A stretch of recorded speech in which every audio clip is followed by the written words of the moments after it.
पुरानी पेंशन की बहाली के मुद्दे पर आंदोलित सरकारी कर्मचारी अपनी पुरानी पेंशन की बहाली के लिए नए साल में नए तरीके से आंदोलन के मोड में आ चुके हैं और एक बार फिर से व्यापक आंदोलन के जरिए केंद्र की नरेंद्र मोदी सरकार के साथ राज्य की सरकार को चुनौती देने की कवायद में आगे बढ़ चुके हैं। आपको बता दें कि पुरानी पेंशन की बहाली के मुद्दे पर आंदोलित सरकारी कर्मचारियों ने पहले ही अपने आंदोलन का बिगुल फूंक दिया था। उन्होंने कहा था कि 2026 में निर्णायक लड़ाई लड़ी जाएगी पुरानी पेंशन की बहाली के लिए। इसी क्रम में 2 जनवरी 2026 को पुरानी पेंशन की बहाली के मुद्दे पर मध्य प्रदेश की राजधानी भोपाल के अंबेडकर पार्क में भारी तादाद में सरकारी कर्मचारी एकजुट होना शुरू हो चुके हैं और इसी के साथ अब केंद्र की नरेंद्र मोदी सरकार के साथ राज्य की मोहन यादव सरकार के खिलाफ बिगुल फूकेंगे। पुरानी पेंशन की बहाली के मुद्दे पर आंदोलित सरकारी कर्मचारियों का नए साल की शुरुआत में पहला आंदोलन है और माना यही जा रहा है कि जनवरी के महीने से लेकर के फरवरी और मार्च तक में सरकारी कर्मचारियों के कई बड़े आंदोलन राष्ट्रीय स्तर पर भी होने वाले हैं।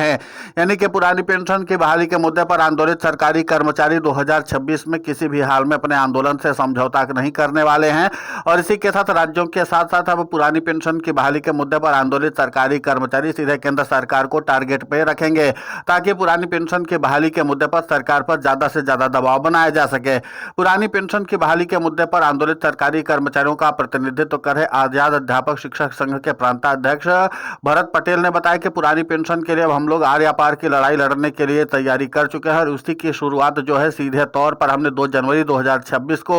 मध्य प्रदेश की राजधानी भोपाल के अंबेडकर पार्क में शुरुआत कर दी है। उन्होंने कहा कि पुरानी पेंशन के लिए सरकारी कर्मचारी अब आखिरी दांव की लड़ाई लड़ रहे हैं और सरकारी कर्मचारियों को लगभग आधे से ज्यादा सफलता मिल चुकी क्योंकि सरकार अब इस पूरे मामले पर बैकफुट पर आती हुई नजर आ रही है और इसी के साथ जिस तरीके से एनपीएस और यूपीएस में सुधार किए गए हैं वो इस बात के संकेत है कि पुरानी पेंशन की बहाली के मुद्दे पर आंदोलित सरकारी कर्मचारियों की लड़ाई सही दिशा में चल रही है और वो दिन दूर नहीं जब सरकार यूपीएस और एनपीएस को वापस लेकर के पुरानी पेंशन की बहाली करेगी। वहीं पर आपको बता दें कि पुरानी पेंशन की बहाली के मुद्दे पर दिल्ली से सरकारी कर्मचारियों का प्रतिनिधित्व कर रहे all India NPS employees federation के राष्ट्रीय अध्यक्ष डॉक्टर मनजीत सिंह पटेल ने बताया कि पुरानी पेंशन की बहाली के मुद्दे पर हम लड़ाई लड़ने के लिए ही राष्ट्रीय राजधानी दिल्ली में एक बड़ा आंदोलन 9 नवंबर को कर चुके हैं, लेकिन इसी के साथ जो 2 जनवरी को पुरानी पेंशन की बहाली के लिए मध्य प्रदेश की राजधानी भोपाल में आंदोलन होना है वो पूरी तरीके से सरकारी कर्मचारियों के लिए समर्पित है और सरकारी कर्मचारियों की पुरानी पेंशन की बहाली के अलावा अन्य मांगों को प्रमुखता से रखने का एक जरिया है। उन्होंने कहा कि पुरानी पेंशन के लिए अब सरकारी कर्मचारियों ने जिस तरीके से अपने आंदोलन के मोड को और भी ज्यादा एक्टिव कर लिया है और लगातार सरकारी कर्मचारियों की जो तादाद है पुरानी पेंशन के लिए बढ़ती चली जा रही है वो इस बात का द्योतक है कि आगे चल करके यही सरकारी कर्मचारी अपनी पुरानी पेंशन की बहाली करवा लेंगे और जाहिर सी बात है कि जिस तरीके से सड़क से लेकर के संसद तक पुरानी पेंशन की बहाली के मुद्दे पर सरकारी कर्मचारियों ने लड़ाई लड़ी है वो अपने आप में सराहनीय है और यहाँ पर सरकारी कर्मचारियों की एकजुटता इस बात को भी दिखाने के लिए काफी है कि पुरानी पेंशन के लिए सरकारी कर्मचारियों के दिल में चाहत कितनी ज्यादा है। जाहिर सी बात है कि इस कड़ाके की ठंड में अगर भारी तादाद में प्रदेश के कोने कोने से सरकारी कर्मचारी एकजुट होकर के पुरानी पेंशन के लिए आ रहे हैं और यहाँ पर अब संगठन की भी बाध्यता नहीं रहेगी। जो सरकारी कर्मचारी पुरानी पेंशन पर अपना समर्थन देना चाह रहे हैं वो सीधे तौर पर राष्ट्रीय राजधानी दिल्ली के बाद भोपाल पहुंच रहे हैं और इसी के साथ साफ तौर पर संदेश दे रहे हैं कि जिस तरीके से पुरानी पेंशन की बहाली के लिए लड़ाई लड़ी जानी चाहिए 2026 में सरकारी कर्मचारियों ने उसका आगाज कर दिया है। 2 जनवरी 2026 को सरकारी कर्मचारियों ने इस बात का यहाँ पर संदेश दे दिया है कि अब पुरानी पेंशन की लड़ाई जो है वो बहुत व्यापक तौर पर आगे बढ़ने वाली है। तो कुल मिलाकर के पुरानी पेंशन की बहाली के मुद्दे को लेकर के सरकारी कर्मचारियों सरकार के बीच आर पार की जंग छिड़ गई है और इसी के साथ सरकारी कर्मचारियों ने कहा कि 2025 में सरकारी कर्मचारियों ने कई अभूतपूर्व मांगों को लेकर के सरकार के ऊपर दबाव बनाया और सरकार गाहे बगाहे ही सही लेकिन कम से कम सरकारी कर्मचारियों की मांगों को सुनने के लिए मजबूर हुई है। जाहिर सी बात है कि आगामी समय में जो चुनाव है उसको ध्यान में रखते हुए सरकारी कर्मचारियों के बड़े वर्ग को सरकार भी नजरअंदाज नहीं करेगी। सरकारी कर्मचारियों की मांगों को लेकर के एक बार फिर से गंभीरता से विचार करना अब सरकार की मजबूरी भी बन गई है। पुरानी पेंशन की रही बात तो सरकार बहुत जल्द पुरानी पेंशन पर नए सिरे से विचार करेगी। हालांकि सरकार की तरफ से जिस तरीके का भी संकेत मिल रहा है उसमें इस बात का ही इशारा साफ तौर पर किया जाता है कि अभी सरकार पुरानी पेंशन की बहाली नहीं करने जा रही है। हालांकि खुद वित्त राज्य मंत्री पंकज चौधरी ने साफ तौर पर इस बात का संदेश दिया था कि अब पुरानी पेंशन भूतकाल की बात हो चुकी है, लेकिन पुरानी पेंशन की बहाली के मुद्दे पर आंदोलित सरकारी कर्मचारी इस बात को मानने के लिए तैयार नहीं है। उन्होंने कहा कि भूतकाल और भविष्य काल के बारे में हम नहीं जानते, हम ये जानते हैं कि हमारा भविष्य कैसे सुरक्षित होगा और हमारा भविष्य जो सुरक्षित होगा वो पुरानी पेंशन से होगा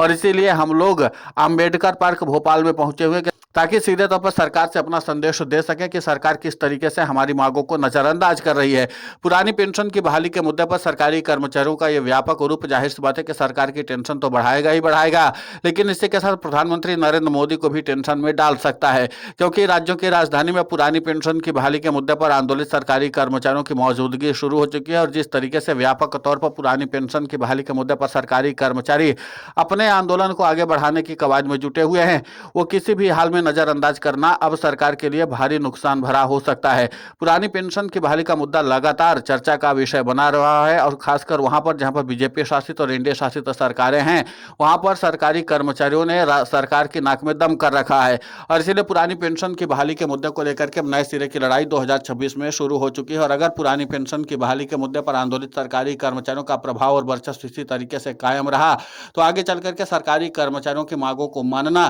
सरकार की सबसे बड़ी मजबूरी हो सकती है। अब देखना महत्वपूर्ण होगा कि जिस तरीके से सरकारी कर्मचारी व्यापक तौर पर राष्ट्रीय राजधानी दिल्ली में आंदोलन किए थे 9 नवंबर को, और इसके बाद 25 नवंबर को भी सरकारी कर्मचारियों का बहुत बड़ा आंदोलन हुआ था, और दोनों ही आंदोलन का मकसद एक ही था कि पुरानी पेंशन की बहाली की जाए। और उसके लिए पुरानी पेंशन की बहाली के मुद्दे पर आंदोलित सरकारी कर्मचारियों ने एड़ी चोटी का दम लगा दिया था। अब उसी एड़ी चोटी के दम पर सरकारी कर्मचारी एक बार फिर से सत्ता परिवर्तन करने की कवायद में जुटे हुए हैं। अब यहाँ पर देखना दिलचस्प होगा कि जिस तरीके से सरकारी कर्मचारी सत्ता परिवर्तन करने के साथ सरकार को सीधे चुनौती देने में भी कोई परहेज नहीं कर रहे हैं, यह प्रभाव सरकारी कर्मचारियों का आगे चल करके सरकार के लिए कितना ज्यादा चुनौती साबित होता है, यह तो आने वाले वक्त में पता चलेगा। लेकिन इतना तो तय है कि पुरानी पेंशन की बहाली के मुद्दे पर आंदोलित सरकारी कर्मचारियों को अगर सरकार नजरअंदाज करती है, तो इस सरकार के लिए आगे चल करके और भी मुश्किलें बढ़ने वाली हैं। फिलहाल जिस तरीके से पुरानी पेंशन की बहाली के मुद्दे पर आंदोलित सरकारी कर्मचारियों ने अपने एकजुटता का न सिर्फ प्रदर्शन किया, बल्कि इस बात का भी संदेश दिया है कि अब हम लोग पुरानी पेंशन की बहाली के मुद्दे पर बहुत व्यापक लड़ाई लड़ने के लिए तैयार हैं।